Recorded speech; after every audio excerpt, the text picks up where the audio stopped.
sortes de femmes autour de moi, et puis toute la saleté que je m'appropriais, puis tout ça, je me suis défaite tout de suite. Je me suis dit, ben, si elle a vécu ça, puis elle a vécu ça, puis toutes sortes de femmes, là, c'était pas moi qui avais vécu le viol, c'était quelqu'un qui m'avait violée.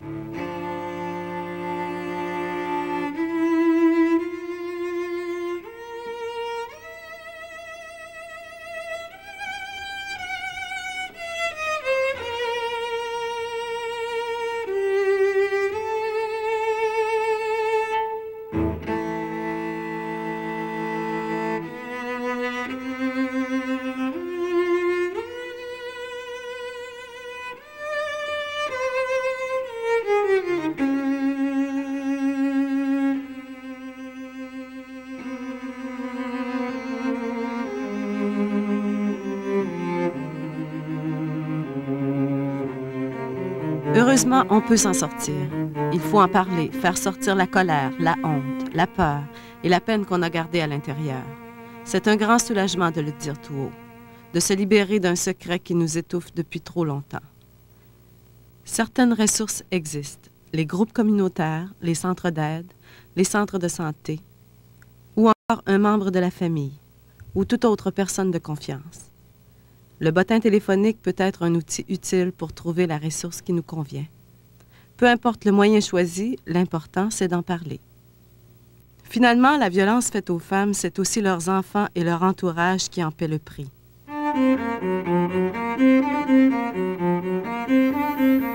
Quand j'étais petite, j'allais à l'école, j'ai commencé le jardin d'enfants.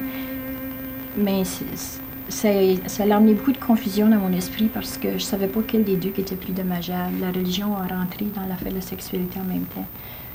J'étais couchée, je dormais, puis probablement j'avais 5 ans. Puis mon frère il est venu me réveiller. Tu sais, ma mère était partie prendre une marche probablement. Il est venu me réveiller, puis il voulait voir si je voulais gagner de l'argent. Tu sais, juste 5 cents. Mais 5 cents, c'est beaucoup d'argent, tu sais, quand t'es petit. Ça fait que je me souviens qu'il m'a emmenée dans la chambre de bain, là, puis il m'a mis par terre, il m'avait déshabillée. Puis finalement, là, c'est comme toute ma vie, là, mettons pendant 40 ans, là, je me suis posé la question, y a-tu fait de quoi ou non? Je me souvenais pas, j'avais un blocage mental. Parce qu'à un moment donné, ma mère est arrivée dans la cuisine et puis là, ben j'ai tout de suite, mon frère, il dit, ben vite, vite, assis-toi sa toilette, fais semblant que tu avais envie, c'est pour ça que tu t'es levé. Puis j'ai dit à lui, ben j'ai pas envie, tu sais. Puis finalement, ben là, il s'est regardé dans le miroir, lui, puis je me souviens, sa figure est venue rouge, hein. Puis je me souviens que moi aussi, j'étais assise à la toilette, ma figure est venue rouge, pareil comme lui, mais je savais pas pourquoi. Ça, je me souviens de ça clairement, la même émotion. Puis là, ma mère a passé en avant de la chambre de bain, puis elle a dit, ben elle m'a chicané, puis elle m'a envoyé me coucher, tu sais, puis elle n'a jamais reparlé. Mais qu'est-ce qui est arrivé dans la même semaine, à peu près le même temps? OK, il y a une religieuse qui, comment je pourrais dire, non, elle nous préparait pour la première communion, parce que dans mon temps, on faisait ça 5 ans. Et puis, moi, j'avais commencé comme, tu sais, des jeux sexuels entre enfants, là, pour la curiosité, puis tout ça. Et puis, finalement, elle m'appelle un soir, puis elle voulait que j'aille lui parler après l'école, puis elle m'assit sur ses genoux, puis elle commence à me dire que j'étais très méchante, puis que j'étais pour brûler en enfer pour l'éternité, pour les jeux sexuels, tu sais, comme ça. Et puis là, ben après ça, je me souviens, j'ai fait ma... Non, je sais pas comment qu'elle a su ça, Puis je me souviens avoir fait ma première communion, pareil comme j'étais en état de péché mortel, hein, puis... mais finalement, j'ai grandi avec ça, moi je l'ai tout refoulé, hein, puis finalement, ben ça m'a... ça a ressorti, ça a été une des causes de ma dépression, tu sais. Mon premier frère, là, je voulais toujours savoir s'il l'avait fait ou non, tu sais, j'avais ça dans ma tête.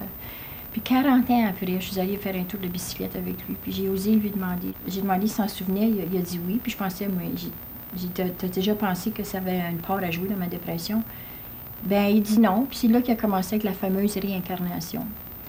Que s'il me faisait ça, c'était parce que j'étais méchante dans une autre vie auparavant, puis il fallait que je paye pour aujourd'hui. Puis qu'en ses propres termes à lui, c'était quasiment une faveur qu'il me faisait. Puis tu sais, en parlant des effets de toutes ces choses-là, moi ça fait, mon Dieu, 45 ans que je vis de la diarrhée Dès que je veux faire quelque chose pour moi-même, que ce soit n'importe quoi, tu sais, qui va me donner du bonheur, ça tombe en diarrhée.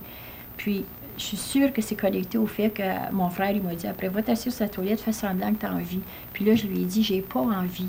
J'ai pas envie. Mais il dit, fais semblant.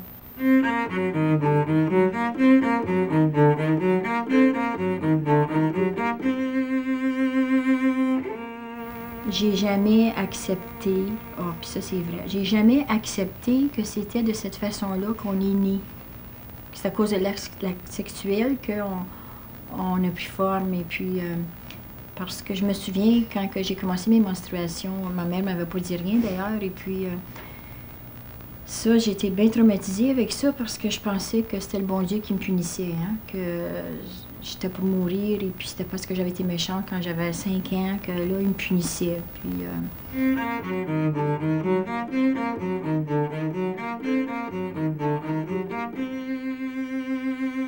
quand mon fils, Gabriel, a été agressé sexuellement, là, il s'est passé des choses en moi, comme ça m'est revenu, mon enfance. Et puis, à un moment donné, c'est curieux, hein? On dirait qu'il était souillé. On dirait que je n'étais plus capable de l'aimer après ça, Gabriel. Mais ça, c'est l'affaire de la religion qui est entrée dans moi aussi, tu sais, que la sœur m'avait dit que j'étais bien méchante, puis tout ça, tu sais. Moi, j'ai eu bien des problèmes. J'ai dû placer Gabriel 1 an après. J'ai dû placer l'aide de l'enfance parce que je n'étais plus capable de couper. On dirait que j'étais tellement pris dans la violence là, que j'avais pas le temps de régler le problème d'agression sexuelle. J'avais peur de mon mari 24 heures par jour. J'ai vécu 20 années avec lui. Ce qui arrive actuellement, c'est que ces femmes-là se retrouvent avec beaucoup de problèmes de santé physique et mentale et qu'elles doivent aller voir leur médecin pour se faire traiter d'une façon médicale, étant donné qu'ils n'ont pas de service psychosocial. Alors, on retrouve une clientèle qui est très mal servie, que se détériore très très vite et qu'on voit les conséquences chez les enfants. Après ma tentative de suicide, j'avais été à l'hôpital général d'Ottawa. Puis quand je suis sortie de là, j'ai tourné chez moi. Puis j'étais vraiment... Je retombais malade à chaque fois que j'arrivais chez nous. Mais quand ils ont vu ça, là, puis ils ont vu quand je retombais malade, là, basta, ma fille, là, tu vas t'en aller à Brockville. Ça coûte pas une scène, là, c'est payé par OHIP complètement. Puis ils disaient toujours qu'ils étaient vraiment contents parce que c'était free. Tu sais, t'as tanné de payer.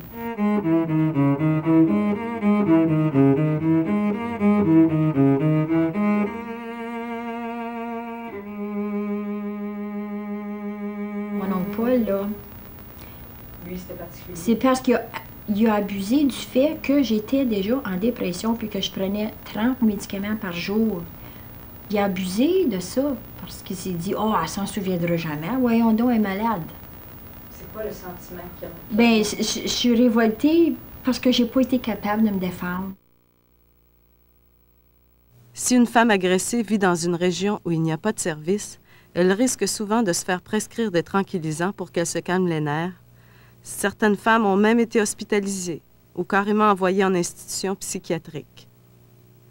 Les femmes ne sont pas responsables des agressions sexuelles qu'elles ont subies. L'agression sexuelle n'est pas un acte sexuel, mais un abus de pouvoir d'une personne envers l'autre. Il ne s'agit pas de tranquilliser les femmes en les bourrant de pilules ou en les enfermant en institution, mais de reconnaître le problème tel qu'il est. Premièrement, les agressions comme ça te donne un autre problème qui fait que tu as de la misère à mettre des limites autour de toi.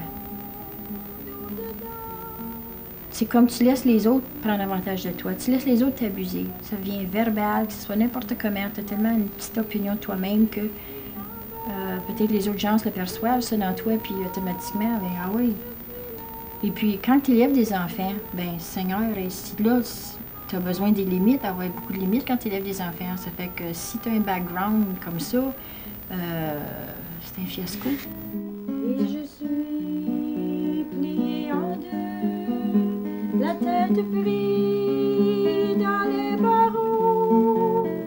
De là où partent mes poèmes qui parlent de moi, là, c'est un lieu totalement pur, puis il n'y a pas personne qui m'a touchée là, jamais. Tu sais, c'est comme, c'est plus loin que ma sexualité, comme, tu sais, personne ne m'a fait mal à cet endroit-là. Puis la diarrhée ne m'a jamais affectée dans mes chansons, mes poèmes. Même je vais chanter pour les personnes âgées, puis la diarrhée ne vient jamais. Mais je ne peux pas passer toutes mes journées entières à aller chanter. Tu sais, il faut que je vive.